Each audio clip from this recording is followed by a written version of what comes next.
এটা অন্যভাবে আমার মনে হয় পরে কথা বলা যাবে, কারণ বিষয়গুলো তদন্তনাধীন আছে। সরকারও সম্ভবত একটা তদন্ত টিম করেছে, তাদের ফাইন্ডিংস কি আসে দেখা যাক।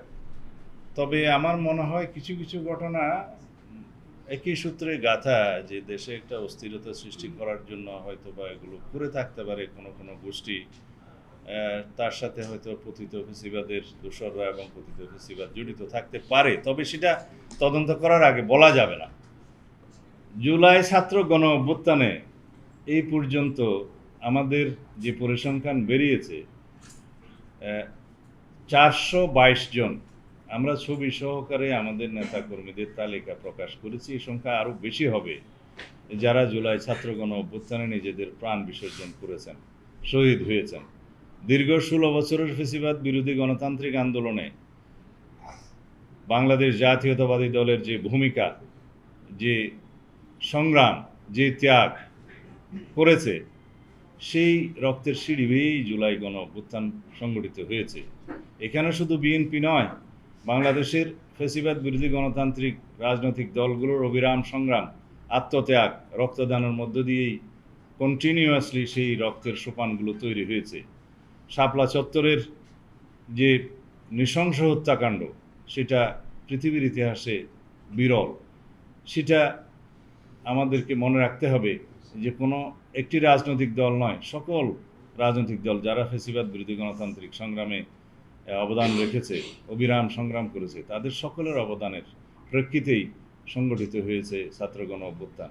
মাত্র 36 দিনের মধ্যে যদি আমরা মনে করি যে একটা ফেসিবাদী শক্তি বা ফেসিস্ট শাসকদের পতন হয়েছে, সেটা সঠিক নয়। এটা হচ্ছে পরিণতি, যে 16 বছরের ধারাবাহিক আন্দোলন সংগ্রামের ফসল। তো সুতরাং বিএনপিকে জুলাই গণ অভ্যুত্থানের বিপরীতে দাঁড় করানোর যে কোনো অপচেষ্টা আমার মনে হয় সফল হবে না। জুলাই জাতীয় সনদ স্বাক্ষরিত হয়েছে, এই ঘটনা আমাদের জাতীয় জীবনে ঐতিহাসিক ঘটনা, স্মরণীয় হয়ে থাকবে বাংলাদেশের ইতিহাসে। যতদিন বাংলাদেশ থাকবে, বাংলাদেশের ইতিহাস থাকবে। এই জুলাই জাতীয় সনদ বাস্তবায়ন সংক্রান্ত যে কোনো প্রক্রিয়া, যেগুলো আমরা একমত হয়েছি, বা কেউ কেউ গণভোটের তারিখ নিয়ে হয়তো বিভিন্ন রকমের প্রস্তাব আছে, এগুলো প্রক্রিয়া, কিন্তু বাস্তবায়ন হবে।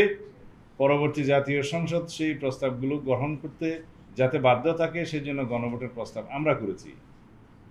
কেউ কেউ বলছে যে গণভোটে রাজি হয়েছে, নয়, সেটা আমারই প্রস্তাব ছিল, আমাদের পক্ষ থেকে প্রস্তাব ছিল যে সার্বভৌম জনগণের সম্মতি নেওয়া প্রয়োজন, যেহেতু এখানে সংবিধানের কিছু মৌলিক কাঠামো পরিবর্তন সংক্রান্ত প্রস্তাব আছে। সেই বিষয়ে জাতীয় সংসদে সংবিধান সংশোধিত হওয়ার পরেও আবারও গণভোটে যেতে হবে জনগণের সম্মতির জন্য, আর্টিকেল 142 অনুসারে। আর তার আগে সম্মতি নেওয়ার বিষয়টি এই জন্যই আসছে যে সকলেই চায় যেন একটা আইনি বাধ্যবাধকতা অথবা আইনি ভিত্তি রচনা করা হয় জুলাই জাতীয় সনদের জন্য।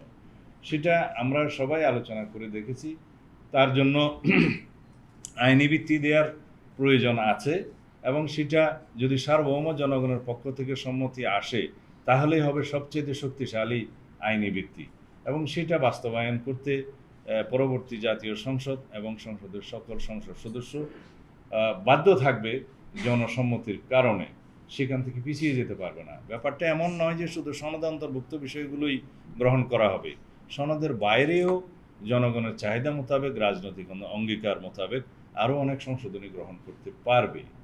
এখন কথা থাকলো সেটা কিভাবে বাস্তবায়ন হবে।